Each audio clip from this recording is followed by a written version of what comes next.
Assalamualaikum warahmatullahi wabarakatuh.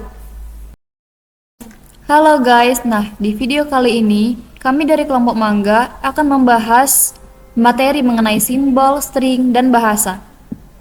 Pertama-tama, perkenalkan nama saya Winindra Abdillah Simangunsong. Dan nama saya Asidela Saptini. Dan nama saya Selvina Agustin.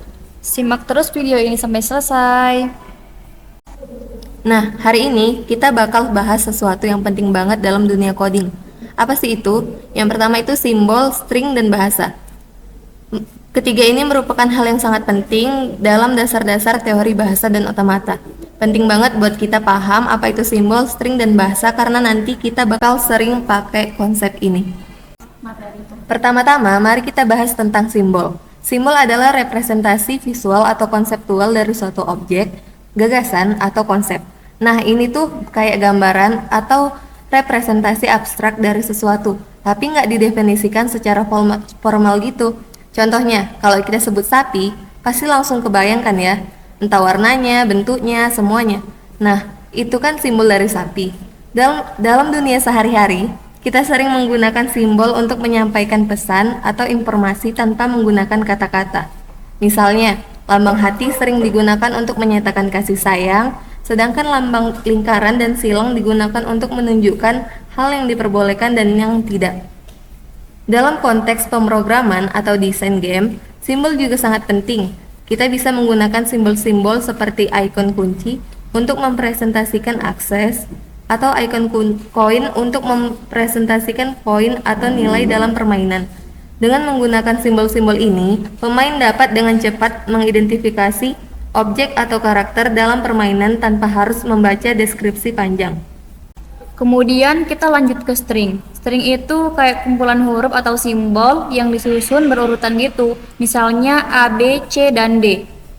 String dengan 4 huruf, tapi ada juga yang namanya string kosong atau bisa dibilang gak ada hurufnya sama sekali. Selain itu, dalam programan web, string sering digunakan untuk mempresentasikan teks yang ditampilkan di layar. Misalnya, dalam membuat halaman web, kita bisa menggunakan string untuk menampilkan judul, paragraf, atau tombol-tombol yang interaktif. Jadi, paham tentang string ini penting banget buat kita yang mau jadi developer web. Misalnya, kita bisa membuat string hello world untuk menampilkan pesan selamat datang di halaman utama sebuah situs web. Terakhir, mari kita bahas tentang bahasa. Bahasa itu kayak sistem komunikasi gitu, yang terdiri dari kumpulan data atau urutan simbol-simbol. Di dunia sehari-hari, kita juga menggunakan bahasa untuk berkomunikasi, seperti bahasa Indonesia atau bahasa Inggris. Ketika kita bicara dengan teman atau keluarga, kita menggunakan kata-kata dan kalimat untuk menyampaikan pesan atau ide. Dalam dunia coding, bahasa juga sangat penting. Bahasa pemrograman seperti Python atau Java adalah aturan-aturan yang harus diikuti oleh mesin atau komputer. Mirip dengan aturan dalam bahasa manusia. Aturan dalam bahasa pemrograman menentukan bagaimana instruksi atau perintah ditulis dan dieksekusi. Misalnya, ketika kita menulis kode Python untuk mencetak hello world ke layar, kita mengikuti aturan sintaks dan struktur yang sudah ditetapkan dalam bahasa Python.